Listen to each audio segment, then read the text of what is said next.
इस अनोखी और मैजिकल कहानी की शुरुआत होती है रॉबर्ट नाम के एक मैजिशियन को दिखाते हुए। रॉबर्ट तो स्टेज पर खड़ा होकर अपने मैजिक ट्रिक्स दिखा रहा था दर्शकों को खुश करने के लिए। सारे दर्शक रॉबर्ट के ट्रिक्स से काफी ज्यादा इम्प्रेस भी हो चुके होते हैं। अब रॉबर्ट ने यहाँ पर पानी के टैंक से जल्द निकलने का ट्रिक बताया, पर तभी अचानक उसका स्टेज नीचे से टूट जाता है और वो तुरंत ही पानी की टंकी में चला जाता है। रॉबर्ट वहाँ से निकलने की बहुत ज्यादा कोशिश कर रहा था, लेकिन तभी एल्फ्रेड नाम का एक दूसरा जादूगर आता है जो कि रॉबर्ट को उसके अंदर फंसा हुआ देखता है।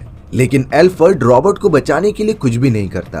अब हमें यहाँ से थोड़ा फ्लैशबैक का सीन दिखाया जाता है, जहाँ पर एक बूढ़ा आदमी अपनी एक असिस्टेंट के साथ जादू कर रहा था। उस जादूगर ने ऑडियंस में से 2 लोगों को बुलाया। वो लोग और कोई नहीं बल्कि रॉबर्ट और एल्फ्रेड थे। उस बूढ़े आदमी ने जॉन और एल्फ्रेड से कहा कि तुम मेरे असिस्टेंट के हाथ और पैर बांध दो, जिससे कि ये पूरा ट्रिक एकदम असली लगे। एल्फ्रेड उस लड़की के हाथ और रॉबर्ट उसके पैर बांधने लग जाता है। अब देखते ही देखते मैजिक ट्रिक स्टार्ट हुई और उस लड़की को पानी की टंकी में डाल दिया। सामने पर्दा लगा दिया गया जिससे कि ये लड़की जल्द से जल्द वहाँ से बाहर निकल सके।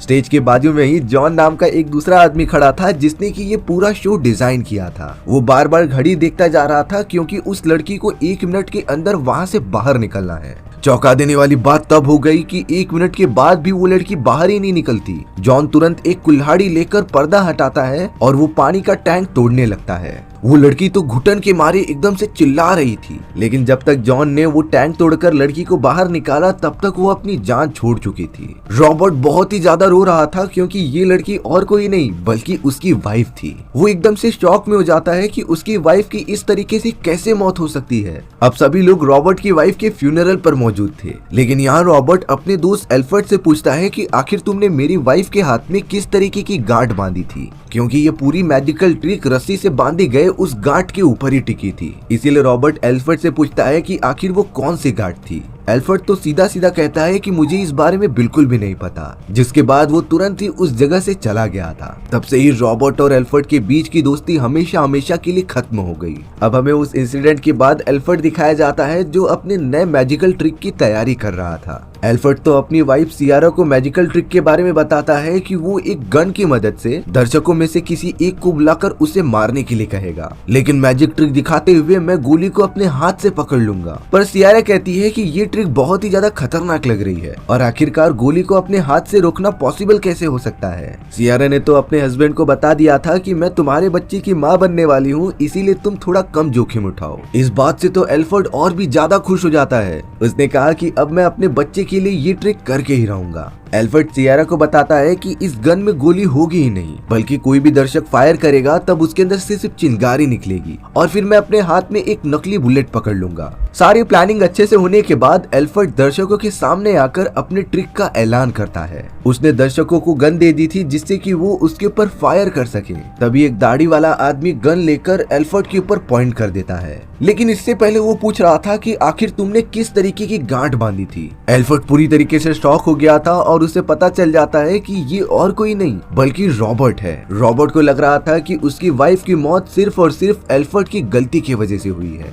इसीलिए अब रॉबर्ट एल्फ्रेड से बदला लेना चाहता था। वहाँ के गार्ड से छीना झपटी के कारण रॉबर्ट से गोली चल जाती है जो सीधा एल्फ्रेड के हाथों पर जाकर लगी। रॉबर्ट जल्द से जल्द उस जगह से निकल जाता है, लेकिन एल्फ्रेड की तो कुछ उंगलियां ही खत्म हो चुकी थी। रॉबर्ट और एल्फ्रेड दोनों मजिशियन के बीच एक घमासान दुश्मनी की शुरुआत हो चुकी थी। अब हमें यहाँ पर जॉन दिखाया जाता है जो इन सारे मैजिकल शोज को डिजाइन करता था, लेकिन लास्ट वाले शो में रॉबर्ट की वाइफ के इस तरीके से मरने के कारण जॉन से अब उसके सारे मैजिकल शोज के प्रोजेक्ट छीन लिए गए थे। उसे तो अब कोई भी काम भी नहीं दे रहा होता। जॉन इसी वजह से बहुत ही ज्यादा परेशान था, इसीलिए वो रॉबर्ट के पास आ जाता है। जॉन ने रॉबर्ट को बताया कि अगर हमें मैजिकल शोज करने हैं तो एक साथ मिलना पड़ेगा। रॉबर्ट भी इस बात के लिए तैयार हो जाता है। दोनों साथ मिलकर जल्द से जल्द एक मैजिकल शो ऑर्गेनाइज करते हैं, जहाँ पर एल्फ्रेड एक पिंजड़े में कबूतर लेकर दर्शकों में से कुछ लोगों को स्टेज पर बुलाता है। स्टेज पर एक लेडी और एक आदमी आ चुके थे। एल्फ्रेड उस लेडी से पिंजड़े को साइड से पकड़ने के लिए कहता है और उस दूसरे आदमी से पिंजड़े के ऊपर हाथ रखने के लिए, पर और जैसे ही उस आदमी ने पिंजड़े पर हाथ रखा तभी रॉबर्ट ने देखा कि उसके हाथ की कुछ उंगलियां गायब हैं। रॉबर्ट तुरंत ही समझ जाता है कि ये तो एल्फर्ड है।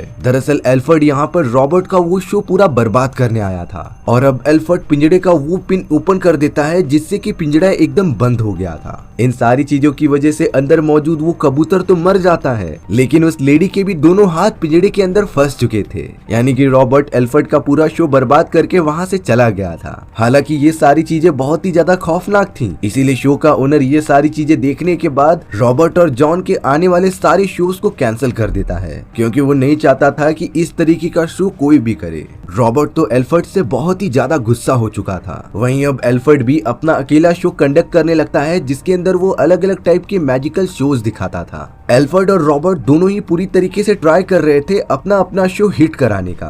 अब तो रॉबर्ट भी एल्फर्ड के शो में जाकर देखने लगा था और ये ट्राई करता था कि उसका शो बर्बाद हो जाए। इन्हीं सारी कंट्रोवर्सीज की वजह से रॉबर्ट और एल्फर्ड काफी ज्यादा फेमस हो चुके थे। सभी लोग उन्हें जानने लग जाते हैं कि ये दोनों जादूगर एक दूसरे के मैजिकल ट्रिक में जाके समझते हैं और उन्हें बेकार करने की कोशिश करते हैं। एक दिन रॉबर्ट एल्फर्ड के मैजिकल ट्रिक में होता है जिसमें कि एल्फर्ड एक दरवाजे से अंदर जाकर दूसरे दरवाजे से बाहर निकल जा रहा था। ये मैजिक ट्रिक रॉबर्ट को बिल्कुल भी समझ में नहीं आती। एल्फर्ड की इस ट्रिक ने दर्शकों के अंदर एक अलग ही जगह बना ली थी जिससे कि एल्फर्ड और भी ज्यादा फेमस हो जाता है। रॉबर्ट जॉन से आकर पूछने लगा था कि आखिर एल्फर्ड ये कौन सी ट्रिक करता है जो एक दरवाजे से अंदर जाके दूसरे दरवाजे से बाहर निकल जाता था। जॉन ने रॉबर्ट को बताया कि ये कोई मैजिकल ट्रिक नहीं बल्कि एल्फर्ड तो अपने डुप्लीकेट का यूज करता था। लेकिन यहाँ रॉबर्ट को किसी भी तरीके से जानना था कि असली रीजन क्या है। तभी रॉबर्ट की असिस्टेंट जिसका नाम ओलिविया होता है वो भी उन्हें बता रही थी कि एल्फर्ड सच में अपने डुप्लीकेट का यूज करके ये मैजिक ट्रिक परफॉर्म कर रहा है। इसीलिए अब रॉबर्ट भी चाहता था कि वो अपने डुप्लीकेट को ढूंढकर इस तरीके की मैजिकल शोज करे। वो लगातार अपने डुप्लीकेट को ढूंढने में लग जाते हैं, लेकिन यहाँ साथ ही साथ रॉबर्ट ने ओलिविया को एक काम दिया था। क्योंकि ओलिविया रॉबर्ट से बहुत ज्यादा प्यार करती, इसीलिए वो कुछ भी करने के लिए तैयार हो जाती है। रॉबर्ट ने तो ओलिविया को एल्फर्ड के पास जाकर उसके साथ काम करने के लिए कहा जिससे कि ओलिविया एल्फर्ड के सारे मैजिकल ट्रिक्स के इंफॉर्मेशन उस तक ला सके। अब यहाँ बहुत ही कम समय में रॉबर्ट को अपना एक डुप्लीकेट मिल जाता है, इसीलिए वो जल्द से जल्द वो ट्रिक परफॉर्म करने लगा था जिसमें कि एक दरवाजे के अंदर जाकर दूसरे दरवाजे से बाहर निकला जाता है। रॉबर्ट ने तो दर्शकों के सामने मैजिकल ट्रिक करने का काफी अच्छा प्रदर्शन दिया, लेकिन जैसे ही रॉबर्ट एक दरवाजे के अंदर जाता है तभी नीचे का रास्ता ओपन हो गया था और वो तुरंत ही पीलों से भरे हुए जगह पर आके गिर जाता है। तभी दूसरे दरवाजे से उसका डुप्लीकेट बाहर निकल गया था, लेकिन रॉबर्ट को अभी भी पता करना था कि असली ट्रिक क्या है। एल्फर्ड इस ट्रिक को इतनी आसानी से कैसे कर ले रहा था। ओलिविया अब एल्फर्ड के पास पहुंचकर कहती है कि मैं रॉबर्ट के साथ काम नहीं करना चाहती और अब मुझे तुम अपना असिस्टेंट बना लो। लेकिन एल्फर्ड को कहीं न कहीं ओलिविया पर शक हो रहा होता है। तब जाकर ओलिविया सच्चाई बताती है कि मुझे रॉबर्ट ने तुम पर नजर रखने के लिए कहा है। लेकिन अब ओलिविया सच में रॉबर्ट का साथ छोड़ना चाहती थी और एल्फर्ड के साथ आना चाहती थी। एल्फर्ड को ओलिविया काफी अच्छी लगती है, इसीलिए वो उसे अपना असिस्टेंट बना लेता है। अब दूसरी जगह पर रॉबर्ट इसी तरीके का शो परफॉर्म कर रहा था। वो जैसे ही एक दरवाजे के अंदर गया तभी वो नीचे गिर जाता है, लेकिन इस बार वहाँ पर पिलो के बहुत सारे गुच्छे मौजूद नहीं थे जिससे कि रॉबर्ट के पैर पर काफी ज्यादा चोट लग जाती है। वो समझ नहीं पा रहा था कि आखिर किसने यहाँ से पिलो हटाए। तभी उसकी नजर पास ही में मौजूद एल्फर्ड की तरफ पड़ती है जिसने कि ये सारा कांड किया था। और अब एल्फर्ड ने तो रॉबर्ट का पूरा शो बर्बाद करने के लिए उसके डुप्लीकेट को पकड़कर लटका दिया होता है और दूसरे दरवाजे से खुद निकलकर ये बता देता है कि ये कोई मैजिकल शो नहीं है। रॉबर्ट को कुछ भी नहीं आता। अगर आपको असली मैजिकल शो देखना है तो मेरे शो में आइए, जो है 50% के डिस्काउंट में। एल्फर्ड इसी तरीके से रॉबर्ट का पूरा शो बर्बाद करके चला जाता है। रॉबर्ट के तो घुटनों पर भी चोट लग चुकी होती है, इसीलिए वो बहुत ही ज्यादा गुस्सा कर रहा था। पर तभी ओलिविया रॉबर्ट के पास आकर उसे एक नोट देती है जिसमें कि एल्फ्रेड अपने मैजिकल ट्रिक्स के सारे राज लिखा करता था। रॉबर्ट बहुत ही ज्यादा खुश होकर उस नोट्स को पढ़ने लग जाता है, पर तभी उसे पता चला कि ये नोट्स तो एक अलग ही कीवर्ड्स में लिखे गए हैं जिसे कि सिर्फ एल्फ्रेड ही समझ सकता था। रॉबर्ट तो और भी ज्यादा गुस्सा हो जाता है क्योंकि नोट्स मिलने के बाद भी वो उन ट्रिक्स को नहीं समझ सकता जिसे कि एल्फ्रेड ने अपने शो में किए थे। ओलिविया रॉबर्ट से ये कहती है है कि अब मैं तुम्हारा साथ छोड़ रही हूँ, मैं एल्फर्ड से प्यार करने लगी हूँ और मैं उसी की असिस्टेंट जाकर बनूंगी। हालांकि रॉबर्ट इन सारी चीजों में ओलिविया को रोकता नहीं, पर अब उसे किसी भी हालत में एल्फर्ड की इन सारी मैजिकल ट्रिक्स के कोड को डीकोड करना पड़ेगा। रॉबर्ट ने तो चारों तरफ नजर रखना स्टार्ट कर दिया था कि कैसे वो अपने प्रॉब्लम का सॉल्यूशन निकाल सके। रॉबर्ट ने तो अब एल्फर्ड के एक साथी पॉल को किडनैप कर लिया था, जो उसके सारे मैजिकल शोज में साथ रहता था। जब एल्फर्ड अपने दोस्त पॉल से मिलने आता है तब रॉबर्ट उसके सामने आकर कह रहा था कि जब तक तुम अपने नोट्स के कीवर्ड्स मुझे ना दे दो तब तक मैं नहीं बताऊंगा कि तुम्हारा दोस्त पॉल कहाँ पर मौजूद है, क्योंकि मुझे किसी भी हालत में तुम्हारे उस मैजिकल टेक्निक को सीखना है जिसके अंदर एक दरवाजे से दूसरे दरवाजे में जाया जाता है। अब यहाँ एल्फर्ड मजबूरी में आकर एक पेपर पे सारे कोड लिख के रॉबर्ट को दे देता है। रॉबर्ट ने एल्फर्ड को बताया कि मैंने तुम्हारे दोस्त पॉल को एक संदूक में बंद करके इसी जगह के आसपास कहीं पर गाड़ा हुआ है, तुम जितनी जल्दी उसे ढूंढ लोगे उतनी जल्दी पॉल की जान बच जाएगी। रॉबर्ट तो वहाँ से चला जाता है, लेकिन एल्फर्ड जल्द से जल्द उस जगह की खुदाई करने लगा था अपने दोस्त को बचाने के लिए। काफी ज्यादा मेहनत के बाद वो पॉल को बाहर निकालने में कामयाब भी हो जाता है। अब यहाँ रॉबर्ट घर पर आकर एल्फर्ड द्वारा दिए गए कीवर्ड्स का यूज करके नोट्स को पढ़ने की कोशिश करता है, लेकिन उस पेपर पे एल्फर्ड ने टेस्ला लिखा था और अब रॉबर्ट उसी कीवर्ड का यूज करके नोट्स को पढ़ने लग जाता है। लेकिन तब जाकर रॉबर्ट को एल्फर्ड का पूरा गेम समझ में आया। दरअसल एल्फर्ड को पहले से पता था कि रॉबर्ट ये सारी गंदी हरकतें करने वाला है, इसीलिए रॉबर्ट ने जब ओलिविया को उस पर नजर रखने के लिए कहा तब एल्फर्ड को तुरंत ही उसके ऊपर शक हो गया था। लेकिन फिर बाद में ओलिविया ने खुद एल्फर्ड से कहा कि वो रॉबर्ट के साथ काम ना करके मेरे साथ रहना चाहती है। बहुत ही कम समय में हम दोनों में प्यार हो गया और हम एक साथ काम करने लगे, लेकिन फिर भी मुझे ओलिविया पर कहीं ना कहीं तो शक था। इसीलिए ये बात कंफर्म करने के लिए एल्फर्ड ने ओलिविया की मदद से रॉबर्ट के डुप्लीकेट तक पहुंचा और इन सारी चीजों की वजह से रॉबर्ट का शो बेकार कर दिया। रॉबर्ट को जब ये सारी बातें पता चली तब वो अंदर से टूट जाता है। पेपर पे टेस्ला लिखे जाने के कारण रॉबर्ट को लगने लगा कि एल्फर्ड निकोला टेस्ला से मदद मांग रहा है, इसीलिए अब रॉबर्ट भी शहर में निकोला टेस्ला के पास तुरंत ही चले गए थे और उनसे ये कहने लगा होता है कि मुझे भी एक ऐसे डिवाइस की जरूरत है जिसका एक दरवाजा ओपन करने पर हम किसी दूसरे दरवाजे से टेलीपोर्ट होकर बाहर निकले। अब निकोला टेस्ला और उसके असिस्टेंट को कुछ पैसों की जरूरत थी, इसीलिए वो रॉबर्ट के प्रोजेक्ट में काम करने के लिए रेडी हो जाते हैं। उन दोनों ने रॉबर्ट से कुछ पैसे लिए और अपने एक्सपेरिमेंट में लग गए। कई हफ्तों के बाद भी रॉबर्ट को अपना प्रोजेक्ट मिला नहीं होता, इसीलिए अब रॉबर्ट निकोला टेस्ला के पास आकर कहता है कि आखिर तुमने मेरा प्रोजेक्ट क्यों नहीं बनाया अब तक। निकोला टेस्ला बताते हैं कि टेलीपोर्टेशन मशीन पर काम किया जा रहा है, लेकिन ये इस तरीके से काम नहीं कर रही जिस तरीके से हमने एक्सपेक्ट किया था। जैसे कि निकोला टेस्ला जब उस मशीन के नीचे एक बिल्ली को रखते हैं तब टेलीपोर्टेशन मशीन के हिसाब से इस बिल्ली को यहाँ से दूसरी जगह पर जाना चाहिए था, लेकिन वो बिल्ली कहीं भी टेलीपोर्ट ही नहीं होती। इसी तरीके से निकोला टेस्ला ने रॉबर्ट की हेड को भी टेलीपोर्ट करने की कोशिश की, लेकिन वो उसमें कामयाब नहीं हुए, इसीलिए अब उन्हें थोड़ा और टाइम चाहिए मशीन को ठीक करने के लिए। रॉबर्ट जब अपने इस एक्सपेरिमेंट से दुखी होकर बाहर निकलता है तब उसने साइड में देखा कि उस जगह पर बहुत सारी काली हेड्स मौजूद हैं और तो और वहाँ सेम कलर की दो बिल्लियां भी मौजूद थी। रॉबर्ट ये तुरंत ही समझ जाता है कि निकोला टेस्ला द्वारा बनाई गई वो टेलीपोर्टेशन मशीन भले ही किसी को एक जगह से दूसरी जगह पर टेलीपोर्ट नहीं करती, बल्कि वो किसी भी चीज का क्लोन बना देती थी, भले ही वो चीज जिंदा हो या फिर मुर्दा। रॉबर्ट ये बात तुरंत ही जाकर निकोला टेस्ला को बताता है, जिससे कि उन्हें अपनी असली एक्सपेरिमेंट के बारे में पता चला। लेकिन निकोला टेस्ला कह रहे थे कि इन सारी चीजों से बहुत ही बड़ी मुसीबत खड़ी हो सकती थी, इसीलिए उन्हें अपनी इस टेलीपोर्टेशन मशीन पर थोड़ा और काम करना पड़ेगा। अगर जैसे ही मेरी मशीन बन जाती है तब रॉबर्ट को इत्तला कर दिया जाएगा इसके बारे में। अब हमें यहाँ दूसरी तरफ एल्फर्ड को दिखाया जाता है जो अपनी वाइफ से काफी दूर रहने लगा था। सियरा बहुत ही ज्यादा दुखी रहती क्योंकि एल्फर्ड उसे अच्छे तरीके से टाइम नहीं देता। राज की बात ये थी कि एल्फर्ड शादीशुदा होने के बावजूद भी अपनी असिस्टेंट ओलिविया के साथ अफेयर में रहता है और अब गलती से एक दिन एल्फर्ड की वाइफ को ये सारी बातें पता चल गई थी। वो तो अपने हस्बैंड के इस अफेयर को समझ ही नहीं पाती और फांसी लगाकर मर जाती है। एल्फर्ड भी इन सारी चीजों से बहुत ही ज्यादा डिप्रेशन में चला गया था। अब यहाँ कई महीनों बाद रॉबर्ट को निकोला टेस्ला का एक लेटर मिलता है जिसमें कि वो बता रहे थे कि हालांकि मैंने अपना टेलीपोर्टेशन मशीन पूरी बना ली है, लेकिन मैं अब सारे काम छोड़कर जा रहा हूँ। मेरा असिस्टेंट मशीन कैसे यूज करना है तुम्हें बता देगा, लेकिन मेरी सलाह ये है कि तुम इस मशीन को कभी यूज मत करना, क्योंकि इस मशीन को यूज करने पर सिर्फ और सिर्फ तबाही और जिंदगी बर्बाद होंगी। हो सके तो इस मशीन को तुम दूर कहीं समुद्र के अंदर फेंक देना। पर रॉबर्ट ये सारी चीजें थोड़ी ही करने वाला था। कुछ ही दिनों के अंदर जब उसके हाथ हाथ में वो टेलीपोर्टेशन मशीन लगी तब वो सीधा उसे लेकर अपने सीनियर मैजिशियन जॉन के पास चला जाता है। रॉबर्ट ने जॉन को सारी बातें बताई कि कैसे वो अब तक का सबसे बेस्ट जादू कर सकते हैं। इसीलिए अब जॉन ने भी वो सारी चीजें बनाना स्टार्ट कर दिया था कि जिससे कि उनका शो हिट हो जाए। सारी तैयारियां होने के बाद रॉबर्ट एक स्टेज पर दिखाया जाता है जिसके ठीक पीछे निकोला टेस्ला द्वारा बनाई गई वो टेलीपोर्टेशन मशीन मौजूद थी। एल्फ्रेड भी सारे दर्शकों के साथ बैठकर ये चीज देख रहा होता है। रॉबर्ट ने तो तुरंत ही मशीन को ऑन किया जिससे कि बहुत सारी बिजली की किरणें उसके ऊपर गिरने लगी। कुछ ही सेकंड के अंदर अंदर रॉबर्ट वहां से गायब हो जाता है। सारे दर्शक ये देखकर एकदम चौंक गए थे कि आखिर रॉबर्ट कहाँ गया। तब पता चलता है कि रॉबर्ट एक दूसरे कमरे से बाहर निकल के आता है जो बहुत ही ज्यादा खुश लग रहा था। ये मैजिक ट्रिक देखकर सारे दर्शकों की होश उड़ गए थे और अब तो रॉबर्ट को पूरे देश का सबसे बड़ा जादूगर कहा जाने लगा था। एल्फ्रेड रॉबर्ट की ये मैजिकल ट्रिक देखकर शॉक रह जाता है कि आखिर ये उसने कैसे किया।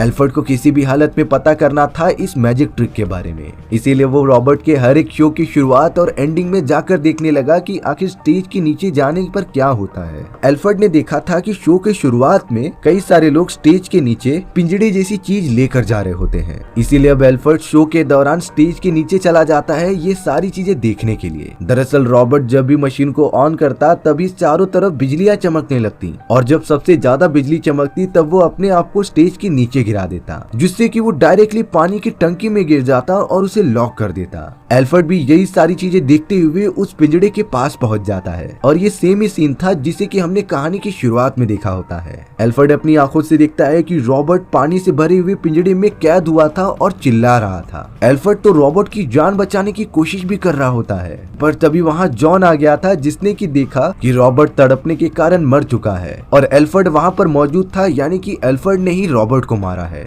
ये सारी बातें एक बहुत ही बड़ा मुद्दा बन जाती हैं। सभी को पता था कि एल्फ्रेड और रॉबर्ट एक दूसरे के दुश्मन थे और अब तो सारे सबूत भी एल्फ्रेड के खिलाफ थे कि उसने रॉबर्ट की जान ली है। कोर्ट के सामने जजेस ने ये फैसला सुनाया कि रॉबर्ट का कत्ल करने के जुर्म में एल्फ्रेड को फांसी की सजा दी जाएगी। एल्फ्रेड कुछ समझ भी नहीं पा रहा था क्योंकि सारे सबूत उसके अगेंस्ट होते हैं, इसीलिए अब उसे जेल में बंद कर दिया जाता है। अब कुछ दिनों बाद एक आदमी एल्फ्रेड की बेटी को उसके पास लेकर आ गया था। एल्फ्रेड ने जब उस आदमी को ध्यान से देखा तब उसकी शक्ल रॉबर्ट से मिलती जुलती दिखाई दे रही थी। दरअसल बात ये होती है कि वो आदमी और कोई नहीं बल्कि रॉबर्ट ही था जो लिटरली जिंदा होता है। रॉबर्ट ने तो अपना हुलिया बदल लिया था और अपना नाम भी लॉर्ड केल्डो बना लिया था जिससे कि कोई भी उसे पहचान ना सके। रॉबर्ट एल्फ्रेड को बताता है कि भले ही तुमने मेरे शोज को डिस्ट्रॉय कर दिया लेकिन फिर भी तुम मेरा पीछा करने से बाज नहीं आए और खुद ही जाकर जाल में फंस गए। अब यहाँ पर रॉबर्ट जो कि लॉर्ड केल्डो होता है वो एल्फ्रेड की बेटी को लेकर वहाँ से जाने लगा था। तभी एल्फ्रेड अपने जेब में से वो सारी कीवर्ड्स निकाल कर देता है जिससे कि रॉबर्ट उसके सारे मैजिक ट्रिक को पढ़ सकता था, लेकिन रॉबर्ट उस चिट्ठी को लेकर फाड़ के फेंक देता है क्योंकि उसने कहा कि मेरी मैजिक ट्रिक तुम्हारी मैजिक ट्रिक से काफी ज्यादा बेहतर है। अब लॉर्ड केल्डो यानी कि रॉबर्ट वहाँ से चला गया था। अगले दिन लॉर्ड केल्डो के पास जॉन मिलने आता है जो ये देखकर एकदम शॉक रह गया था कि इसकी शक्ल तो रॉबर्ट से मिलती है। दरअसल बात ये थी कि निकोला टेस्ला के उस मशीन के यूज करने के बाद रॉबर्ट के दो डुप्लीकेट्स बन गए थे। एक मेन वाला डुप्लीकेट तो मर चुका था लेकिन दूसरा डुप्लीकेट अभी भी बचा होता है और यही डुप्लीकेट लॉर्ड केल्डो नाम से अब जी रहा था। उन सारी चीजों के बाद सरकार को निकोला टेस्ला की उस मशीन के बारे में पता चल गया और गवर्नमेंट ने उस मशीन को नीलामी के लिए दे दिया। ताज्जुब की बात थी कि उस मशीन को और किसी ने नहीं बल्कि लॉर्ड केल्डो ने ही खरीद लिया जिसे कि वो जॉन से अपने थिएटर में रखने के लिए कह देता है। सारी चीजें अब लॉर्ड केल्डो के हिसाब से चल रही थी। उसके पास अब वो मशीन भी थी जिसे कि वो जब चाहे यूज कर सकता है। सारी चीजें शिफ्ट करने के बाद जॉन देख रहा था कि एक नकाबपोश आदमी थिएटर के अंदर घुसा चला जा रहा है। थिएटर में इस वक्त रॉबर्ट यानी कि लॉर्ड केल्डो भी मौजूद था। तभी वो नकाबपोश आदमी सीधा सामने आकर लॉर्ड केल्डो पर गोली चला देता है। अपना नकाब हटाने के बाद पता चला कि ये और कोई नहीं बल्कि एल्फ्रेड है, लेकिन रॉबर्ट नहीं समझ पा रहा था क्योंकि एल्फ्रेड को तो फांसी की सजा हो चुकी थी और वो कुछ समय पहले मर भी चुका था। फिर बाद में सारी सच्चाई रिवील होती है कि ये एल्फ्रेड का जुड़वा भाई है। दरअसल एल्फ्रेड और उसका जुड़वा भाई एक ही साथ रहा करते और बारी बारी लोगों के सामने जाते। टेलीपोर्टेशन डोर का मैजिक ये दोनों भाई एक साथ मिलकर ही करते थे जिससे कि इनका ट्रिक एकदम असली लगता। हालांकि रॉबर्ट को इस बारे में पहले बताया गया था कि शायद एल्फ्रेड अपने डुप्लीकेट का यूज करता है, लेकिन रॉबर्ट ने इसके ऊपर ज्यादा ध्यान नहीं दिया था और अब शायद रॉबर्ट का भी अंत हो जाएगा। एल्फ्रेड ने बताया कि ये सारी चीजें इतनी भी ज्यादा आसान नहीं थी। जब मेरी 2 उंगलियां कट गई तब हमें मजबूरी के कारण दूसरे भाई की भी दोनों उंगलियां काटनी पड़ी, जिससे कि कोई भी हम दोनों में डिफरेंशिएट ना कर पाए। और तुम्हारी असिस्टेंट ओलिविया को मेरा दूसरा भाई पसंद करता था, लेकिन मेरी वाइफ के मिसअंडरस्टैंडिंग के कारण उसने अपनी जान ले ली और अब ओलिविया जिससे प्यार करती थी वो भाई तो मर चुका था, जिसके कारण अब एल्फ्रेड का भाई भी अकेला हो चुका है। रॉबर्ट ने भी बताया कि मेरे लिए भी ये सारी चीजें इतनी आसान नहीं थी। मैं जब भी निकोला टेस्ला की मशीन यूज करता तब भी मेरा एक डुप्लीकेट बन जाता, इसीलिए मुझे जानबूझकर उस डुप्लीकेट को मारना पड़ता। अब एल्फ्रेड के भाई ने रॉबर्ट को जान से मार दिया और उस जगह पर आग लगा दी। देखते ही देखते वहाँ के सारे कपड़े जल जाते हैं और एल्फ्रेड के सामने बहुत सारे वाटर टैंक्स आ गए थे। इन वाटर टैंक्स के अंदर और कुछ नहीं बल्कि रॉबर्ट्स के वो सारे क्लोन्स थे जिन्हें कि रॉबर्ट ने जान से मार दिया था। जब भी रॉबर्ट मशीन का यूज करता उसका एक क्लोन बन जाता, इसीलिए रॉबर्ट को उन्हें जान से मारना ही पड़ता। ये काली सच्चाई देखने के बाद एल्फ्रेड भी वहाँ से निकल जाता है और हमारी निकोला टेस्ला की ये एक्सपेरिमेंट वाली कहानी यहीं पर खत्म हो चुकी थी। सो व्यूअर्स, आपको ये स्टोरी कैसी लगी कमेंट सेक्शन में बताना भूलना मत। और अगर आपको मेरा एक्सप्लेनेशन 1% भी अच्छा लगा होगा ना तो वीडियो को लाइक एंड चैनल को सब्सक्राइब जरूर कर देना। मिलते हैं इसी तरीके की मजेदार वीडियोस में, तब तक के लिए बाय बाय।